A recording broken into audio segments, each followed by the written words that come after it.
आज इचलकरंजीच्या दौऱ्यावर भाजपचे अल्पसंख्याक अध्यक्ष आलेले आहेत. काय सांगाल भाजपचं विजन सध्या कसं चालू आहे आणि नरेंद्र मोदींच्या अध्यक्षतेखाली संपूर्ण देश चाललाय, काय सांगाल?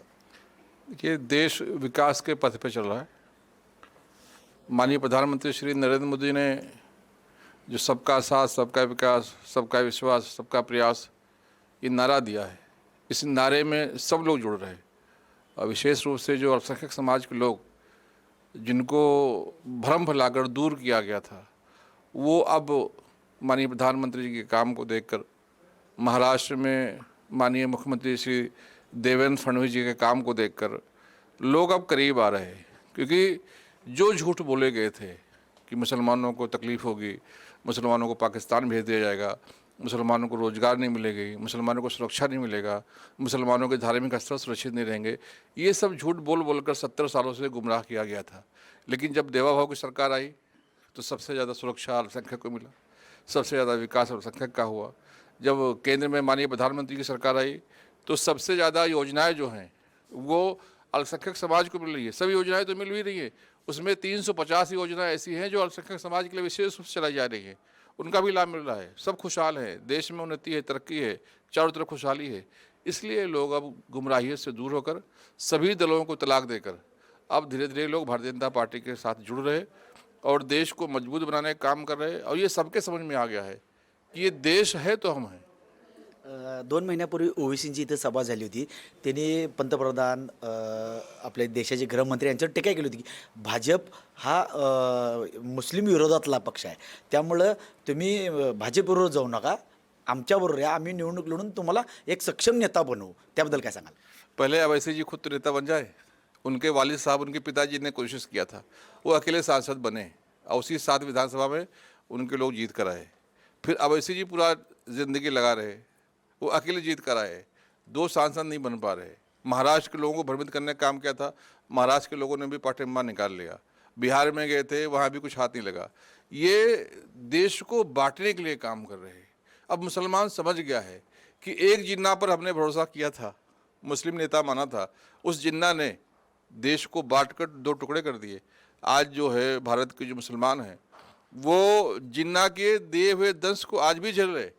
वो तो धन्यवाद अदा करते हैं यहाँ के हमारे हिंदू भाइयों का, जिन्होंने बड़ा भाई बनकर उनका हाथ पकड़ा और पाकिस्तान नहीं जाने दिया। आज यहाँ जो रहने वाला मुसलमान है खुशहाल है। आज पाकिस्तान में देखो मुसलमान कैसे हालत में है, वहाँ भुखमरी है, वहाँ बेरोजगारी है, वहाँ हिंसा है, वहाँ दुराचार है, वहाँ आपस में लड़ते हैं लोग और पाकिस्तान टूट के कगार पर है। तो एक घाव तो हमने झेल लिया है, अब दूसरा घाव अवैसी जी इस्लाम के नाम पर दे रहे। अवैसी जी का ये जो चाल है ये सब समझते हैं। अवैसी जी जिन्ना के रूप में काम करने का काम कर रहे। जिन्ना ने सत्ता के लिए जैसे देश को बांटा था, मुसलमानों को एक किया था, वैसे ही अवैसी जी अब मुसलमानों को एक करने का काम कर रहे। वो मुसलमान चले गए जो जिन्ना के साथ गए थे। अब यहाँ का जो मुसलमान है वो माननीय प्रधानमंत्री मोदी जी के साथ रहकर देश को मजबूत करने का काम करेगा।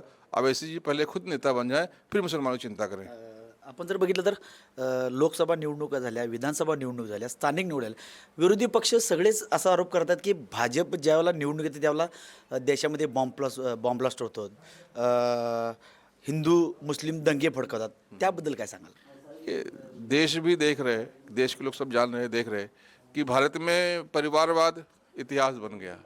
नहीं तो दादा विधायक बनते थे, फिर बेटा विधायक बनता था, फिर उसका बेटा विधायक बनता था, परिवार में ही सब आमदार खासदार बनते थे, पार्टी के अध्यक्ष भी परिवार में होते थे। उसी प्रकार से नक्सलवाद जो देश का सबसे बड़ा कैंसर था, उसको माननीय प्रधानमंत्री जी ने, श्री अमित शाह जी ने मिलकर समाप्त करने का काम किया। आज देश नक्सलवाद मुक्त होने के कगार पर आ गया है। अमित शाह भाई ने कहा है कि 2026 के बाद एक भी नक्सली देश में नहीं दिखेंगे और बड़े बड़े नक्सलियों को ढेर करने का काम किया। भारत दंगा मुक्त हो गया है। आप देखें भारत में कितने दंगे होते थे, आप जो है शहर गिनाएं जहाँ दंगा ना हुआ हो। आज इतिहास बन गया, कहीं दंगे नहीं हो रहे। कोई अगर फन उठाने की कोशिश करता है, अमित भाई उसको कुचल देते हैं। आज दंगाइयों की हिम्मत नहीं है कि कोई पत्थरबाजी भी कर ले। आप देखेंगे जम्मू कश्मीर में पत्थरबाजी खत्म हो गई, अब वहाँ के लड़के कलम पकड़कर पढ़ाई कर रहे। तो दंगा मुक्त करने का काम किया है, नक्सलवाद आतंकवाद मुक्त करने का काम किया है। हर प्रकार से यहाँ जो उदंड लोग थे उनको समाप्त करने का काम किया है और ये काम सिर्फ प्रधानमंत्री श्री नरेंद्र मोदी ही कर सकते हैं। ये अवैसी जी, ये कांग्रेसी, ये उद्योग की पार्टी वाले लोग ये श्री शरद पवार जी के पार्टी वाले लोग ये पुरानी बातें करते हैं, ये पुरानी बातें बिक गई, अब नहीं बिकने वाली, कुछ नई बात लेकर आओ। क्योंकि अब मुसलमान भी शिक्षित हो रहा है, रोजगार वाला बन रहा है, वो कमा खा के खुश हो रहा है। अब उसको इस बात से गुमराह नहीं कर सकते। मैं उनसे निवेदन करूंगा कि कुछ और सोचो गुमराह करने के लिए, और गुमराह करके कितना गुमराह करोगे? ये भी देश के लोग आपके भाई है, इनको क्यों गुमराह कर रहे हो? विकास से दूर करो। आप भी विकास की जो योजनाएं माननीय प्रधानमंत्री चला रहे उसको ले जाकर घर तक पहुंचाओ, कम से कम आपके कार्यकर्ताओं को भी भला होगा। अगर ये पॉजिटिव काम करेंगे तो देश कहीं ना कहीं उनके साथ भी जुड़ेगा, और यही वजह है कि वो लोग घटते जा रहे और उनकी संख्या कम होती जा रही है, उनकी पार्टियां खत्म की कगार पर है। अगर ऐसे ही झूठ बोलते रहे तो एक दिन उनका नाम लेने वाला कोई मिलेगा नाही।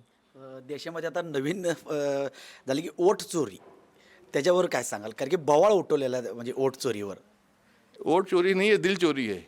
माननीय प्रधानमंत्री श्री नरेंद्र मोदी जी दिलों को जीत लेते हैं, दिलों को हैक कर लेते हैं, और यही वजह है कि सब जाकर कमल का फूल का बटन दबा देते हैं। आप प्रधानमंत्री श्री नरेंद्र मोदी से सीखिए, प्रधानमंत्री को फॉलो कीजिए, वो कैसे काम करते हैं। ये वोट चोरी नहीं है, दिल की चोरी है। प्रधानमंत्री जी ने लोगों के दिलों को चुरा लिया है। पण विरोधक वोट चोरी करतात की निवडणूक आयोगाला धरून हाताशी धरून मतं मिळवतात, EVM मशीन हॅक करू शकतात. यामुळेच भारतीय जनता पार्टी मोठ्या प्रमाणात देशामध्ये आणि राज्यामध्ये वाढायला आल्या.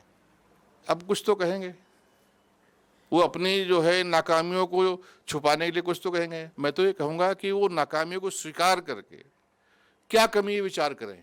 अगर ऐसा करेंगे तो कुछ ना कुछ हाथ आएगा। अगर ऐसे ही वोट चोरी करेंगे, ऐसे ही माननीय प्रधानमंत्री को गाली देंगे तो और ख़त्म हो जाएंगे, क्योंकि देश कुछ भी कर सह सकता है। आज के देश में देश का हिंदू मुसलमान कुछ भी सह सकता है, लेकिन प्रधानमंत्री को वोट चोर बोलना, प्रधानमंत्री की माँ को गाली देना, प्रधानमंत्री जी को गाली देना, ये कोई बर्दाश्त नहीं करेगा, और गाली देंगे और मुक्की खाएंगे। इसलिए वो प्रधानमंत्री से सीखें कि प्रधानमंत्री जी कैसे दिलों को जीतते हैं, कैसे दिलों को हैक करते हैं। वो भी दिलों को हैक करें। EVM हैक नहीं होती है, दिल हैक होते हैं, और वो फिर जाकर वहाँ नतीजा दिखता है। इसलिए मैं उनसे निवेदन करूंगा कि कुछ प्रधानमंत्री सीखें, प्रधानमंत्री को फॉलो करें, और आप भी अच्छे इंसान बने, आप भी देश के लिए काम करें, क्योंकि देश को सबकी ज़रूरत है। आपल्या विरुद्ध अल्पसंख्याक अध्यक्षांनी सांगितले की देशाचा जो वोट चोरीचा प्रकार आहे ते पंतप्रधान नरेंद्र मोदी दिल चोरी करतात, त्यामुळं देश आणि राज्य त्यांच्यावर विश्वास ठेवतात. कॅमेरामॅन निखिल विशेष, मी साईनाथ जाधव, TV9 मराठी, इचलकरंजी.